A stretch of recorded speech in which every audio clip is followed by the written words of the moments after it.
सुदामा श्री कृष्ण के बाल सखा थे। दोनों ने गुरुकुल में एक साथ शिक्षा ली थी। सुदामा बेहद ही गरीब ब्राह्मण थे। उन्हें खाने के लिए भिक्षा का सहारा लेना पड़ता था।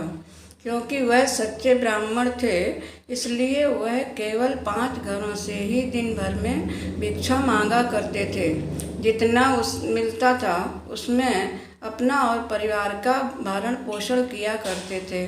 ये भिक्षा उनके लिए पर्याप्त नहीं थी, अर्थात उनका और उनके परिवार का पेट ठीक प्रकार से नहीं भर पाता था। इसी भिक्षा से अतिथि सत्कार भी हुआ करता था।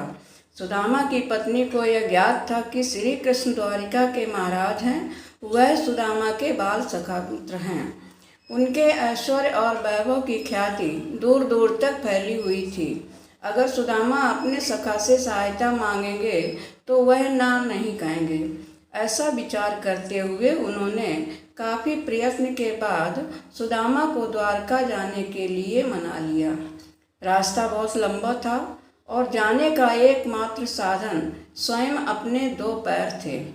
सुदामा अपने मित्र से मिलने संकोच और लज्जा के साथ द्वारका की ओर निकल गए। काफ़ी दूर चलने के बाद उन्हें रास्ते में मुरारी से भेंट हुई। उसके पास एक बैलगाड़ी थी जिस पर व्यापार के लिए खूब सारा सामान या माल लदा हुआ था। मुरारी ने सुदामा को अपने साथ द्वारका चलने के लिए मना लिया। दोनों बैलगाड़ी पर सवार होकर द्वारका की ओर चलने लगे। रास्ते भर मित्र की भांति मुरारी सुदामा के साथ हंसी ठिठोली करता रहा।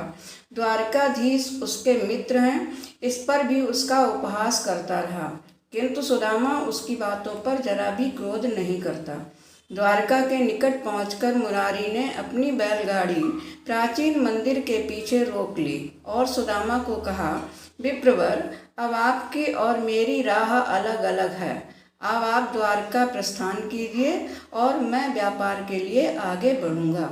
ऐसा कहते हुए दोनों अपनी राह अलग अलग चुन ली। सुदामा कुछ दूर ही गया होगा कि वह धन्यवाद और उससे कहाँ रहता है जानने के लिए मंदिर के पीछे आया, किंतु वहाँ कोई नहीं था और न ही बैलगाड़ी या उसका कोई नामो निशान।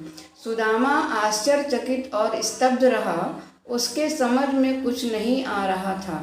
अभी वह एक क्षण पहले मुरारी के साथ बातचीत कर रहा था, दूसरे क्षण वहाँ कोई नहीं था। वह समझ गया यह अवश्य ही उसके मित्र छलिया श्री कृष्ण की कोई लीला होगी। वास्तव में ऐसा ही था।